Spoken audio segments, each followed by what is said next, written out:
பறக்க விரும்பிய பெண்குயின் பலூன்களுடன்.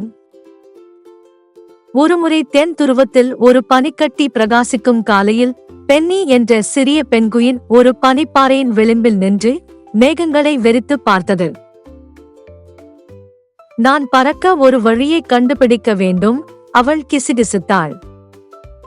பறவைகள் ஏன் வேடிக்கை பார்க்க வேண்டும்? நீங்கள் பார்க்கிறீர்கள், பென்னி சறுக்குவதற்கும் நீந்துவதற்கும் விரும்பிய மற்ற பெங்குவின்களைப் போல இல்லை. இல்லை, அவள் வானத்தில் உயர வேண்டும் என்று கனவு கண்டாள். ஸ்னோஃப்ளேக்ஸை தன் பிடிப்பர்களால் தொட்டு கடந்து செல்லும் கடற்பாசிகளை அசைத்தாள். அதனால் ஒரு மதியம் பென்னிக்கு ஒரு பெரிய யோசனை தோன்றியது. பலூன்கள், அவள் சிலிர்த்தாள்.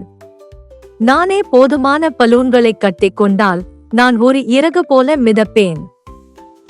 பென்னி நகரத்திற்கு சென்று தனது பளபளப்பான மீன் சேகரிப்பை 99 வண்ணமயமான பலூன்களுக்கு சிவப்பு, மஞ்சள், பச்சை மற்றும் பளபளப்பான நீல நிறங்களுக்கு விற்பனை செய்தார்.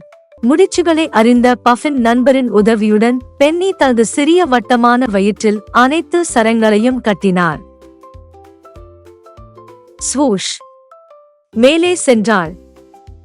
விஇ! பனிப்பாறைகளுக்கு மேலே மிதந்தபடி பென்னி கத்தினாள்.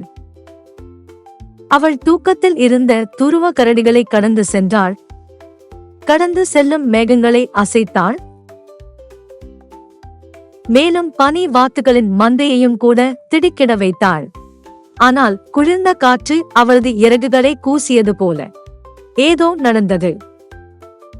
அவளுடைய சிறிய கொக்கு துடித்தது. அவள் கண்கள் விரிந்தன. அவள் வயிறு நடுங்கியது. ஆம், ஆம், ஆச்சூ, ஓ! பின்னர் பாப், பாப், பாப். பலூன்கள் ஒவ்வொன்றாக வெடிக்க ஆரம்பித்தன. பென்னி இறகுகள் நிறைந்த பனித்துளி போல காற்றில் சுழன்றது. Oh no! அவள் அழுதாள், சிரித்தாள், மீண்டும் தும்மினாள். அச்சூ! பாம்!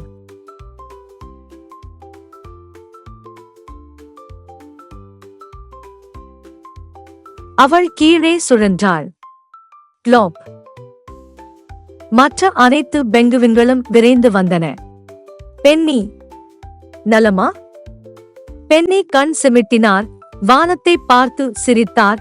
சரி, அது நினைவில் கொள்ள வேண்டிய விமானம். அன்று முதல் பென்னி பலூன்களுடன் பறந்த பென்குயின் என்று பிரபலமானார். அவள் ஒருபோதும் மேகங்களை அடையவில்லை.